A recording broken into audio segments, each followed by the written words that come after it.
Good evening. My name is Luciana O'Flaherty, and I'm delighted to welcome you to this Crowdcast talk on behalf of Oxford University Press. It's my great pleasure to be introducing our speaker for the evening, Emily Thomas, who is Associate Professor in Philosophy at Durham University and the author of The Meaning of Travel, published by Oxford University Press. Emily completed her PhD at the University of Cambridge and worked in the Netherlands for 3 years before arriving at Durham. She has published extensively on the philosophy of space and time, as well as philosophical issues in travel. She has also spent a lot of time by herself getting lost around the world. Emily is an experienced radio presenter, and most recently she appeared on the Canadian Broadcasting Corporation talking about how, through travel, we are forced to expand and rethink what we know. Today's talk draws on her book, The Meaning of Travel, but is also particularly pertinent for Women's History Month, as we're going to hear about Mary Wollstonecraft, the 18th century philosopher and traveller. Emily will talk for around 30 minutes, and then there will be around 15 minutes for questions. So can I encourage you to ask a question via the Ask a Question tab, which I hope you can see. And my colleague will also be looking at Facebook Live if you want to ask a question via that forum. So now let me hand over to Emily Thomas to talk about Victorian lady travellers, unfeminine philosophical women, and Mary Wollstonecraft. Thank you. Thanks very much, Luciana. It's a real pleasure to be doing this. I came to the topic of this talk because I've been working for so long on women in the history of philosophy and also the history of travel. And putting these two things together, philosophy and travel, led me quite quickly to the work of Mary Wollstonecraft, who was indeed a feminist philosopher and a traveller. What I'm going to be arguing in this talk is that there's a deep parallel between the way that society has treated women travellers and women philosophers. I'm going to be arguing that looking at the reception of Wollstonecraft's work can help us to understand two different things. The first is the marginalisation of women in the history of philosophy. So the way that women philosophers have been pushed out of official histories of philosophy. And the second is a kind of puzzle in the history of feminism around why some women were not keen for women to have the vote. So I'm going to start off by saying a little bit about how travel and philosophy are really gendered male, that they're kind of beardy things to think about. And one way to think about this is to see that the way some concepts can be associated with a gender. So if you take something like pale pink, the concept of pink is really closely associated with the female. It would be quite idiosyncratic to dress a baby boy in pink. When you see a man wearing pink, it's almost as though they are making a statement rather than merely wearing a gender neutral colour like yellow or green. This kind of gendering can apply to all kinds of concepts. And lots of theorists have argued that travel is a concept that's gendered male. And this is largely because of its history. If you read any history of travel or exploration, you're immediately going to be confronted by lots and lots of men.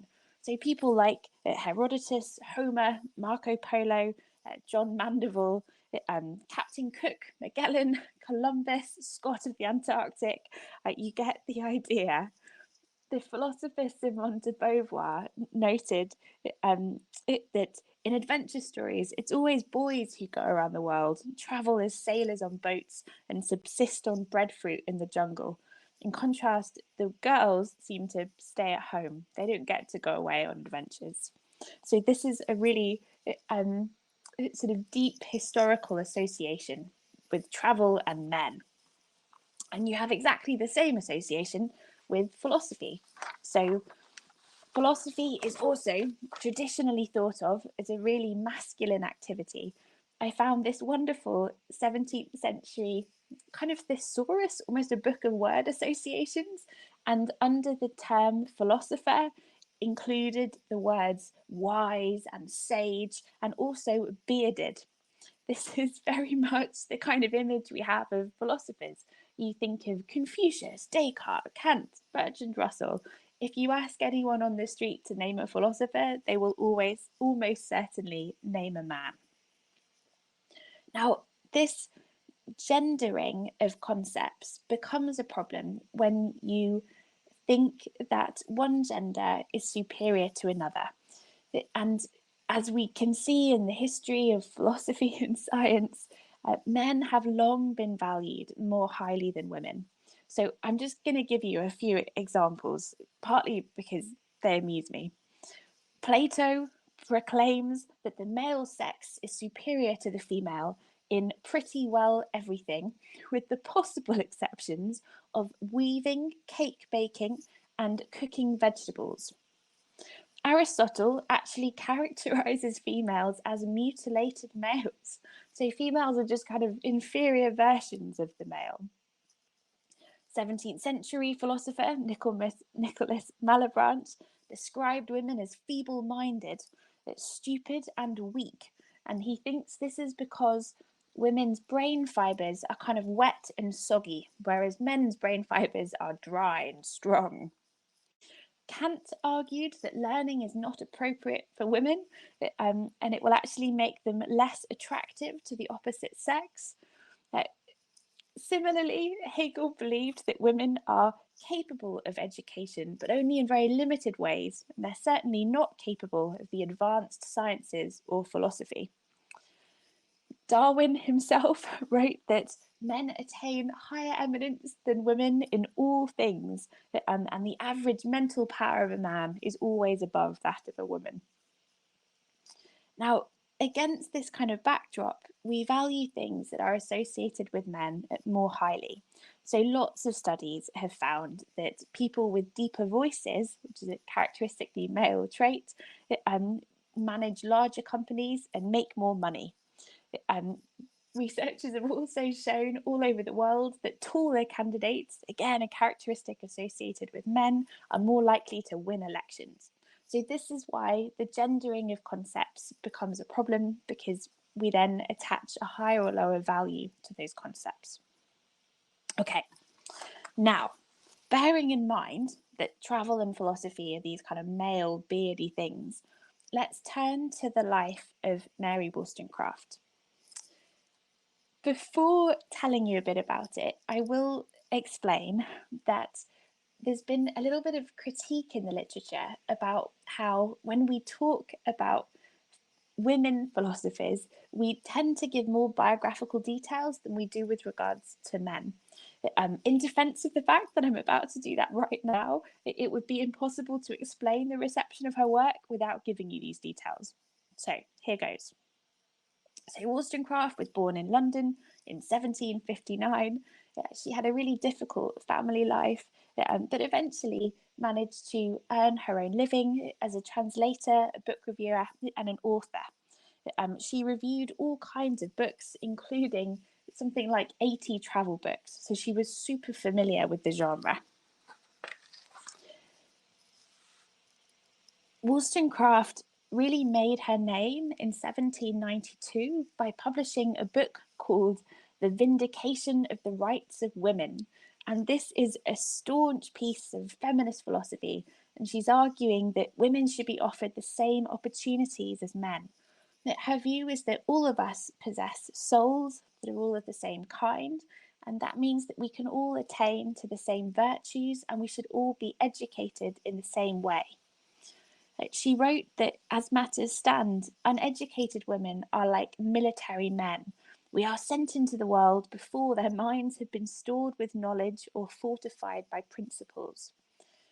She rejects the traditional association of reason with men, and she's arguing that women are just as capable of reasoning well as men are. She argues that if it's manly to attain the virtues that ennoble humans, she wishes that women may every day grow more and more masculine. She implicitly supports women's suffrage, arguing that women should be allowed to participate in government. And this was just an insanely radical idea back in the day. It was extremely unusual for women to own property, let alone have some role in government and lawmaking. Although this book was controversial, it solidified her reputation as a writer. And the same year, she travelled to France. This is a time when France is undergoing lots of political turmoil. The French Revolution actually guillotined King Louis shortly after her arrival. Once she's in Paris, she begins an affair with an American called Captain Gilbert Imlay, and they live together in Paris.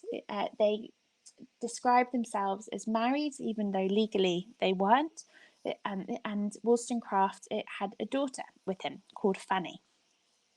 Ultimately, they both returned to England, but Imlay's affections began to cool. And perhaps partly to win him back, Wollstonecraft embarks on a 3-month voyage around Scandinavia. So she visits places like Stromstad, Tunsberg, Oslo, and various areas of wilderness before eventually ending up in Copenhagen and Hamburg. Her experiences were published in a book called Letters Written During a Short Residence in Sweden, Norway, and Denmark. After the trip, she gets back to London and she discovers that Imlay is living with another woman. She's distraught, she attempts suicide, but ultimately ends their relationship and later marries a philosopher called William Godwin. Now, so that's Wollstonecraft's mini biography out the way. During her lifetime, critics reviewed her work really positively. So, for example, one review stated that if the nation implemented her views on education, Britain would be better, wiser, happier. A French review stated that Wollstonecraft defended her sex very rationally, and this was high praise given that traditionally it's men who are thought of as the rational ones. Her travel book sold even better than her Rights of Women. It was published in America, and translations appeared in Portugal, Germany, Holland, and Sweden. People really loved it. It was one of the very early travel books about Scandinavia, and the descriptions in the book really appealed to people. You know, she describes kind of salty fish, smorgasbords of meat, pine forests, fjords, feathered duvets, and it really captured the public imagination. There's this lovely quote from a poet, Robert Southey, who writes that Wollstonecraft's travel book has made me in love with a cold climate and frost and snow with a northern moonlight. So she really published a bestseller. But in writing both of these books, Wollstonecraft was seen as engaging in male activities and therefore as masculine. So to give you a few examples, one review describes her as strong, or, if the fair traveller will accept this as a compliment, the masculine mind of the female philosopher. Another critic stated that it would smile at Wollstonecraft's efforts to defend her sex, except in such cases as this, when women outstep their proper sphere. Various pieces of poetry describe her as a kind of military figure, like again, strong, masculine. And Godwin, her legal husband, writes that when people first met her, they expected to meet someone sturdy, muscular, raw-boned, and apparently visitors were surprised to find a woman lovely in her person and, in the best and most engaging sense, feminine in her manners. Wollstonecraft died shortly after this, in 1797, with the birth of her second daughter, Mary, who would in fact go on to become author of Frankenstein. After her death, Godwin published a set of memoirs about Wollstonecraft and the details that he included in it shocked the public.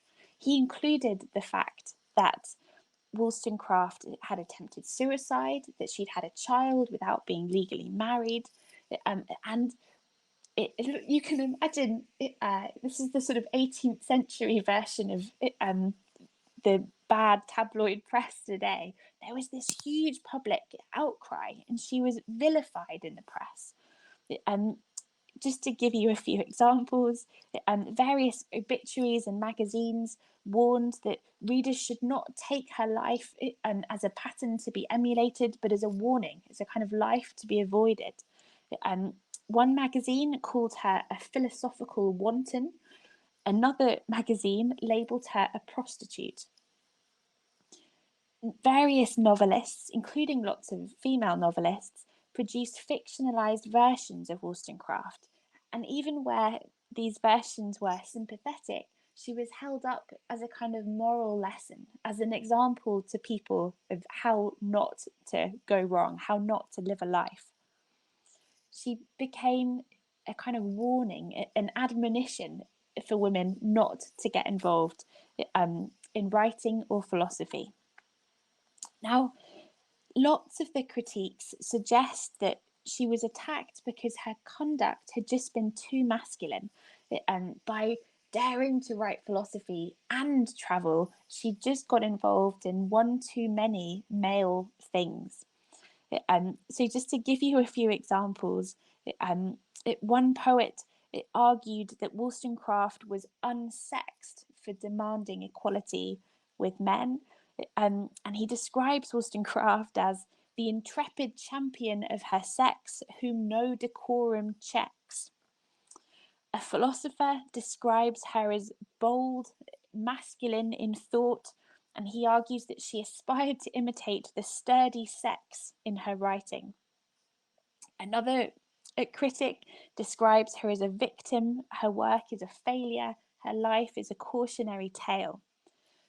What astonishes me is that these critiques continue all the way into the 20th century. So, for example, a 1937 biography attacks Wollstonecraft for being ignorant of feminine instincts. And even later, in 1947, another book writes that Wollstonecraft suffered from a severe case of penis envy, and that the shadow of the phallus lay over her darkly, threateningly. Right, so she was vilified by the press, and she was vilified in such a way that implies she just wasn't feminine enough. She was just doing too many male things. The only positive thing about all this bad press is that it helped to keep the tale of her life and her work alive. I think the saying is true here, that all press is good press in that sense. And there are various famous people who continued reading her work, especially her travel book, right up into the 20th century, including people like Robert Louis Stevenson, and the books remained in print over the decades. Now, I want to think about what the reception of Wollstonecraft can show us. So lots of historians of travel have shown that in general, women travellers were seen as male for travelling. Although they haven't written about Wollstonecraft in particular, this general idea is fairly well documented. And this has especially been shown to be true with regards to women who are a little bit later than Wollstonecraft, Victorian lady travellers. And there are lots of them. You've probably heard of some of them. They include people like Marianne North, who went all over the world, Asia, the Middle East. She painted various pictures and is particularly well known for that. There's Isabella Bird, who also went around Asia. Flora Shaw, a journalist who arguably named Nigeria. There's Mary Kingsley, who famously travelled through parts of Africa. Gertrude Bell, the archaeologist. And all of these women became celebrities in their day. They wrote travel books, they were widely admired, um, and they occupied they captured the public imagination through their travels. The idea of this women lady explorer was a real kind of Victorian thing that people were interested in. Despite all this interest, or indeed perhaps because of it, lots of scholars have argued that they were seen as masculine for travelling, that they were pursuing a kind of masculine activity. And because of that, writers consistently describe them as being unique or exceptional. So you find women travellers discussed in books with titles like Wayward Woman or Not Just Bonnets and Bustles. The implication is that women travellers are different from other women. They're exceptional, they're special. And in fact, what makes them exceptional is that they are more like men. They're different from other women because they're more like men. One writer, D. Burkett, has collected a wide range of period descriptions of these women. So, for example, she found that Bird was described as having a man's heart. Mary Kingsley is unique, possessed of manly strength with very many men's qualities. Gertrude Bell had a masculine vigour. Because their travels threatened their femininity, women travellers sought to emphasise their femininity in other ways, and in a couple of different ways. So one is that they tended to steer clear of male topics in their writing. So they avoided things like politics, economics, science. And quite a common feature of their travel books is that if they tackle these subjects, they will attribute the views that they offer to other people. Just to give you one example, Anne Radcliffe, 1796, A Journey Through Holland, writes that she travelled with her husband, and when she discusses things like economics or politics, the views are his rather than hers. Women writers tended to focus on things like childcare and laundry in a way that male travel writers didn't. These female travellers also stressed their womanhood in other ways. So they might be climbing mountains or navigating swamps, but they were keen that everybody should know they were doing so in skirts, not trousers. And this leads to some really ridiculous passages in their travel books. So Isabella Bird, for example, describes her American lady's mountain dress at great length, explaining that even though it might look like something that has trousers, it is in fact feminine garb. We also have an anecdote from Mary Kingsley in her travels in West Africa, where she describes that she was saved by death in a spike pit because she was wearing a good thick skirt. And she writes that, had I paid heed to the advice of people in England who suggested I adopt masculine garments, I should have been spiked to the bone and done for. Whereas here I was with the fullness of my skirt tucked under me, sitting on 9 ebony spikes some 12 inches long in comparative comfort. So yes, this story is funny, but it's not an accident that she's emphasising her feminine clothes. These Victorian travellers were really keen to stress, yes, we're travellers, but we're still very feminine and ladylike. Just like people apparently met Wollstonecraft expecting a kind of manly woman, there are many reports of people meeting these Victorian lady travellers and expecting manly women, only to be surprised. Again, lots and lots of letters describing this kind of thing. Now, I think that the reception of Wollstonecraft's work can help us to understand just how women philosophers have been marginalised. So the male gendering of travel has been a problem for women in several different ways. And one is that historically it's obstructed women from travel. Lots of 17th century books about travel state that women simply shouldn't be allowed to travel except in very special circumstances. Lots of big, more recent books on travel. So thinking of something like Eric J. Leeds' The Mind of the Traveller, or Alain de Botton's The Art of Travel, they are all about men. And this isn't a coincidence. Travel is still thought of as a male activity. Exactly the same problems are present in philosophy. So women are hugely underrepresented in philosophy historically, but also today. I believe in the last survey of women's representation in philosophy, the only subject that did worse than philosophy was computer science. So philosophy has fewer women at professor level, I believe, than maths, physics, really traditional traditional topics. Philosophy is not good at this either. And so it won't come as a surprise to you to hear that women just don't appear in the vast majority of histories of philosophy. And a concerted effort has been made to change that over the last sort of 20, 30 years.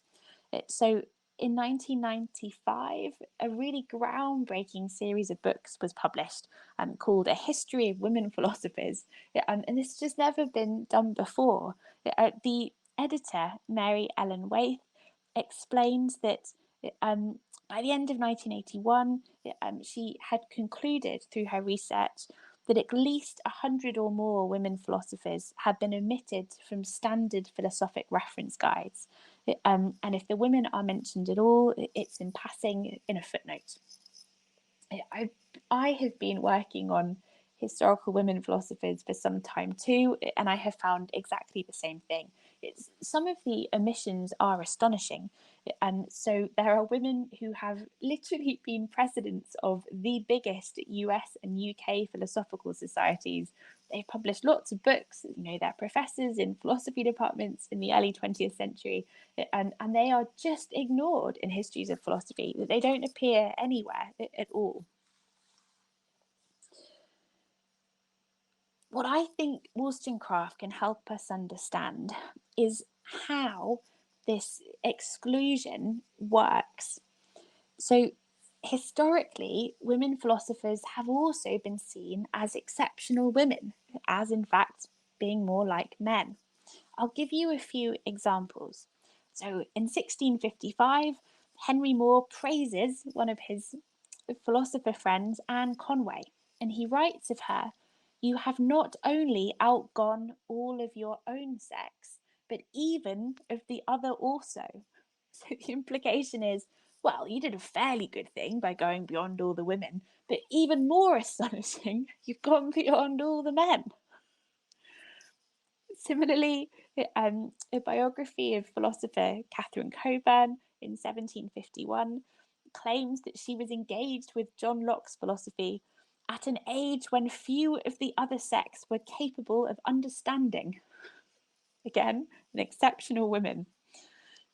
In an 1849 discussion of Emily de Châtelet, a magazine writes that philosophical women should be more feminine and less profound. Women should not walk in breeches and wear a beard. A 1912 obituary of philosopher Victoria Welby states that she was extraordinary in the history of women. Again, what's going on here is this implication that it's so unusual for women to be philosophers because traditionally philosophers are male. The second way, the second thing that I think the reception of Wollstonecraft can help us understand is a puzzle in the history of feminism. So during the Victorian era, feminism struggled to advance. So we have all this talk of gender equality and votes for women. And in the late 19th century, it became a real topic of debate. And you actually get these women's suffrage groups forming. It came as a surprise to me to learn that many, if not most, of the public Victorian lady travellers were absolutely vehemently anti-feminist, anti-suffrage. They were really strongly against the vote. Just to give you an example, Marianne North writes in her diary, "I should be terribly bored by the possession of a vote. sensible women would certainly not use it. Mary Kingsley writes in one of her travel books, "No woman equals a really great man." She spoke against women entering the Royal Geographical Society and against women having the vote. She participated in lots of public debates as an anti-suffrage representative. So also was Isabella Bird. Gertrude Bell not only was anti-suffrage, she was actually a founding member of the Women's National Anti-Suffrage League. Flora Shaw signed a public statement against women's suffrage, and there are many, many more. Now, Dee Burkitt, the writer, has wondered why these women travellers, rejected women's suffrage. And she argues that they did so to maintain their femininity. Advocates for women's suffrage were also perceived to be really masculine. Again, politics is a traditionally male field. So women who were getting involved in politics were perceived to be male. And just like our lady travellers, suffragettes often attempted to appear extra feminine.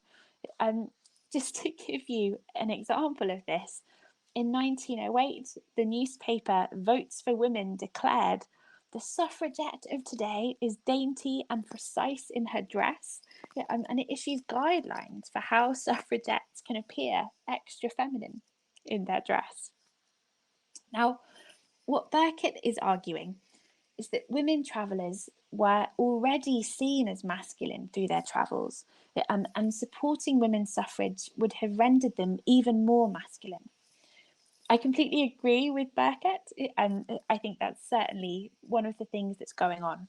But I also think there's something else at play, and that is the public treatment of Wollstonecraft. The vilification of Wollstonecraft in the press lasted a really long time, and it's repeated again and again across the 18th century. Like, it was a story that didn't die away, especially because of the way she was portrayed in novels. She was really held up as a warning against living your life in a certain way. And I think this was a factor in women travellers avoiding anything that smacked of political philosophy. They literally had an example of what happened if a woman gets involved in one masculine sphere too many. She gets vilified. So I think Wollstonecraft would have provided a specific case study of why not to do this, of why not to support women's suffrage. What happens to women travellers when they also get involved in politics?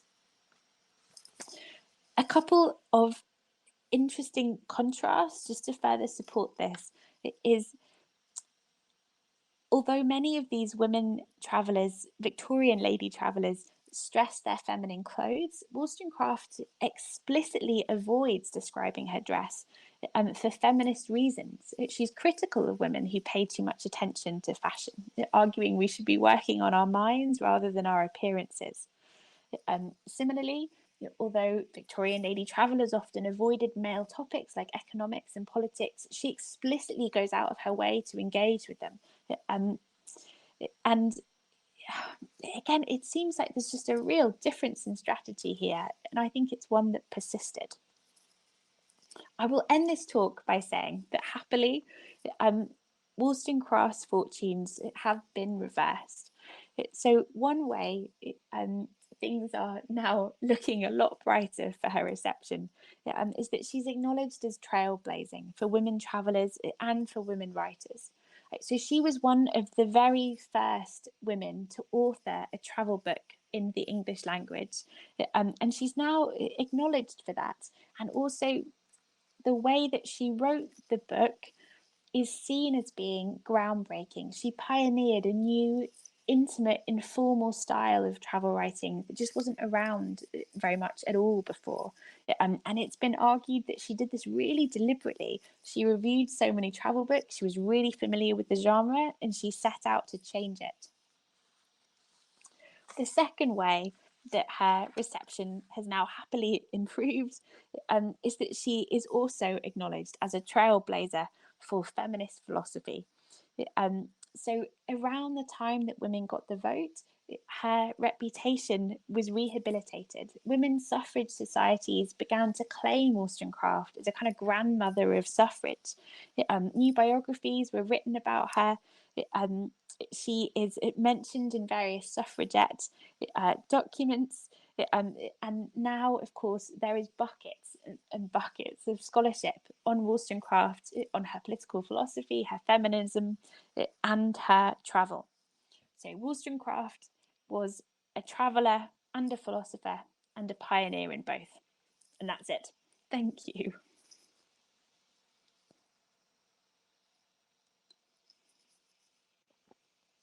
Sorry, just trying to unmute myself. Hello again. Thank you very much. That was fascinating. We have some questions, but before we do, can I ask my question, which is, you said earlier that Godwin exposed Wollstonecraft's life, and this is kind of what led to her being vilified. What was his motivation in exposing her in this way? He claims that he did it to show, to advance the cause of not needing to be married, and to show just how much women could do. They didn't need to be confined by their roles. The pair of them were vehemently anti-marriage, and they only got married supposedly because they just found it so difficult to move about in society otherwise. Other people have accused Godwin of having more cynical motives and just wanting to make money. That publishing really scurrilous memoirs is a sure way to sell lots of copies. The poet Robert Southey, the one who said that Wollstonecraft inspired his love of cold snow and moonlight, and he accused Godwin of stripping his wife naked for money. Oh gosh, okay. Thank you. There's lots of clapping in the chat, but let me ask you the questions in the chat. So this is a nice one. Which of Mary Wollstonecraft's books would you recommend as the best place to start? Oh, I've just lost the question. As the best place to start for someone interested in reading more of her literature? I would definitely start with the rights of women. I think it's fantastic. And so many of the topics are astonishingly modern. The way she talks about fashion and politeness, they really feel, some of the topics really feel like they could just be written today. The letters through Norway, Sweden, Denmark are definitely more relaxed, and there are some really beautiful passages. But if you want the hard-hitting feminist stuff, it's the rights of women.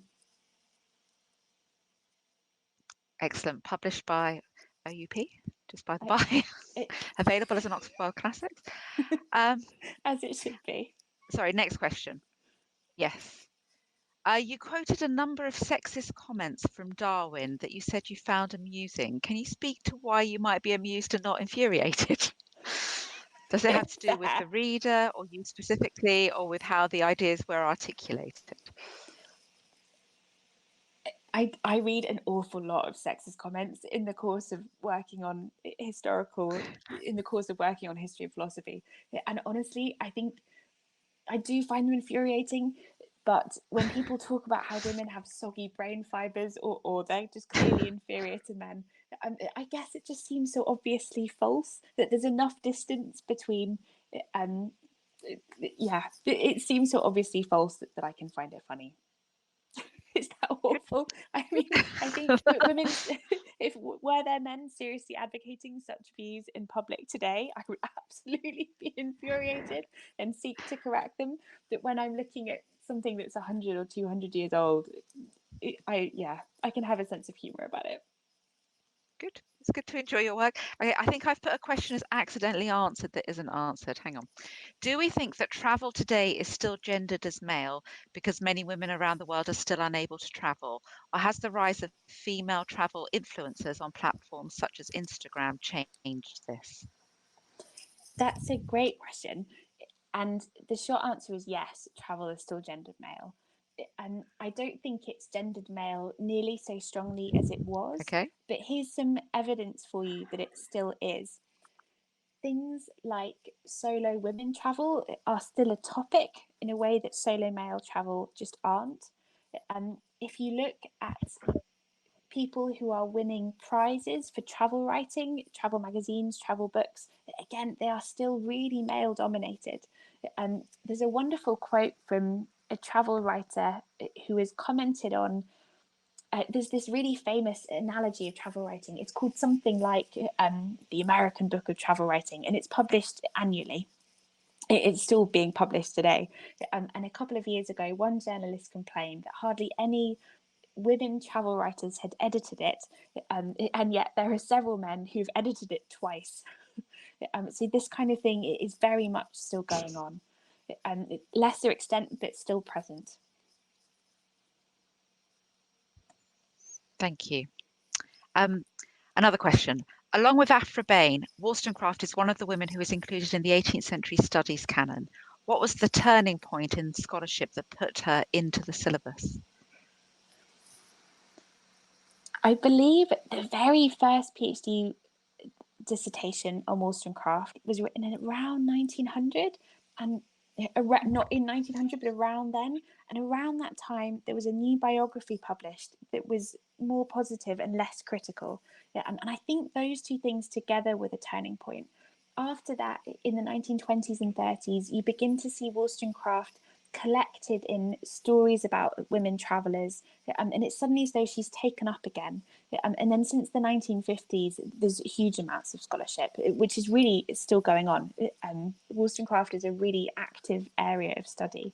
And with regards to historical women philosophers, it really is a recent phenomenon to have scholarship on them, but Wollstonecraft is one of the exceptions. It's been going on longer.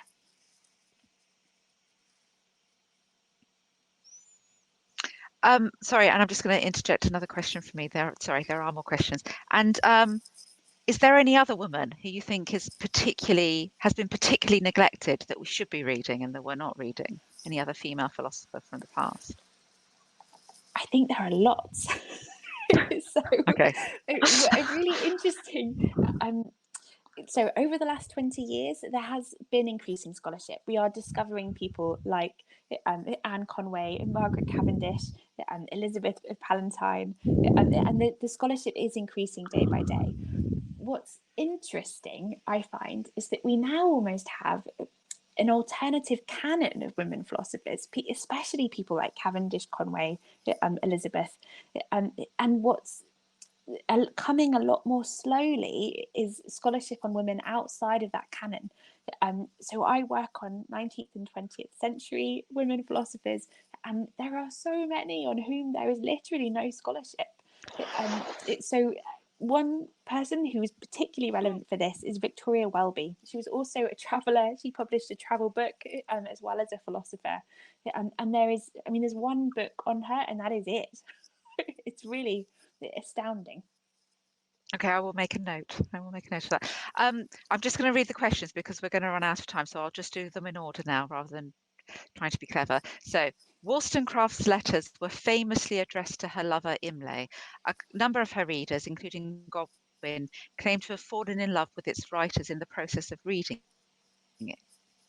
Can you talk a little bit about Wollstonecraft's construction of her own ethos as a sentimental traveller, and perhaps a corresponding sexualization of her persona? There's a lot in that question. I will have a go. So historically, travel writing tended to be written in a kind of scientific, objective style, the kind of thing that you get in Captain Cook or Charles Darwin. The weather was so and so degrees, and the sea was this particular shade of blue, like really scientific, boring style. And Wollstonecraft had read so much travel writing. She clearly, consciously constructed her travel book to be written in the first person, because she crafts it as a series of letters. It feels very intimate, as though she's writing to a close friend or possibly a lover. It's unclear, but that allows her to sneak in details about her life, to pull the reader in, to engage them as a person. But these letters absolutely were constructed, and we know that because in addition to these published letters, we also have her unpublished letters that she was writing to other people back home, including Imlay, and they are completely different in tone. The letters that are unpublished describe, difficulties with traveling. She can't get coaches. She's really lonely. She goes away without her daughter for part of the trip, and she's missing her desperately. She really wants to see her. She's missing Imlay back home, and none of this makes it into the published works. And she's clearly crafting a persona. Thank you. Okay, we have a couple of questions that I think are from Facebook. A question from Amy. Oh, I've just lost it. Did race play any part in how Victorian women travellers were accepted in the society? Yes, as the big answer to that. As it sounds as though you may be aware of,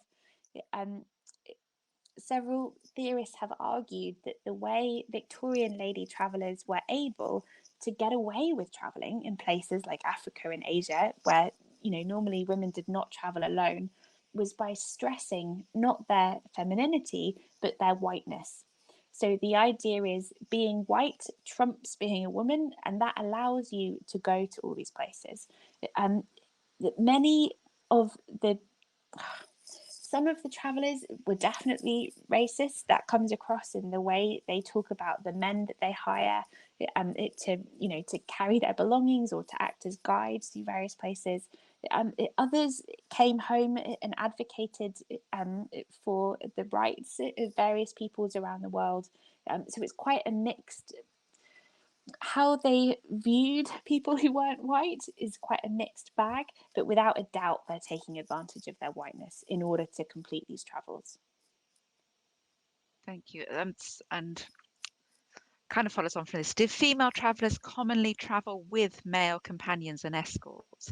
And how did they arrange the logistics of travel, e.g. finding local guides? Did they use the writing of male travellers as a blueprint? That's really nice. So historically, the examples we have of women's travel writing, things like Lady Montagu's, she writes about being in Turkey. These women are traveling with their husbands, but they find themselves in interesting places, and so they're writing about it from that perspective. That's a really, really common thing. Also worth mentioning, lots and lots of male travellers who present themselves as travelling by themselves did in fact have their wives with them, but presenting themselves as kind of lone wolf travellers they thought would be more appealing. The second part of the question as to how they went about arranging the practicalities, a real mixture.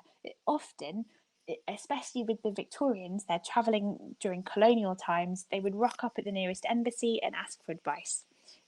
You hear a lot in the travel writing, that seems to happen a lot. They're meeting various diplomats and they suggest guides and they take it from there.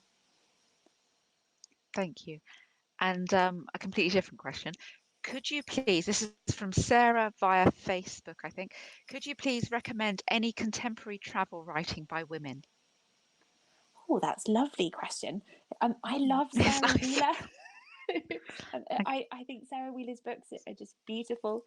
I especially recommend Terra Incognita, which is all about. I'm just looking behind me in case, because I think I have it on a shelf, but fantastic. I can't reach it to show it to you. Dee Burkett also, I think, is brilliant.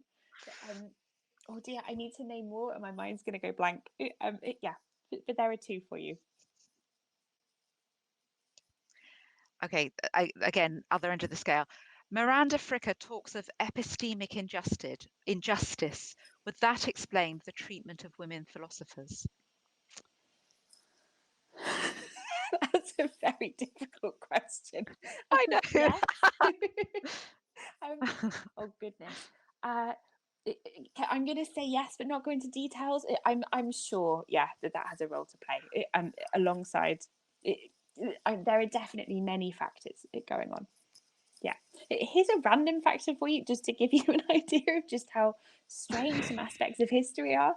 There's a historian of philosophy Mary O'Neill, Eileen O'Neill, who has worked on French histories of philosophy, and she found that women were included in the 17th and 18th century ones and then kind of kicked out after that. And she argues that's because of the French Revolution, that suddenly rational women were seen as even more threatening than before. And so, for political reasons, women philosophers were excised from history. And I think the tale is complex. Okay. Final question. Thank you for enlightening us on the life and reputation of Mary Wollstonecraft, but was she genuinely exceptional in terms of the areas of her intellectual researches? Yes, I think she was, genuinely. They really, for a woman to produce a tract on feminism of that breadth, it was extremely unusual during the period. There were many there are many women philosophers earlier to her in history, but it's very rare that they were publishing their work. Often they were doing philosophy through letters or through books that were published after their death. Wollstonecraft was really, I mean, after Margaret Cavendish, she was the most prominent philosopher to be actively publishing, getting the word out. And she has a really comprehensive, systematic feminism, which was unusual for the time. So yes, she definitely was pioneering in her philosophy. Lovely. That's a lovely note to end on. Thank you so much. Thank you so much for that fascinating talk. Also, thank you for all those questions. That was the engagement Really was fantastic. brilliant. really brilliant range of questions. I don't know what our next Crowdcast talk is at the moment, but do look out for our next talk, and of course look out for Emily Thomas's book and other talks from Emily Thomas. And as I said, she's often on the radio, so do have a look for that. Thank you everyone for joining us. Good night. Thanks everybody, this was a pleasure. Cheers.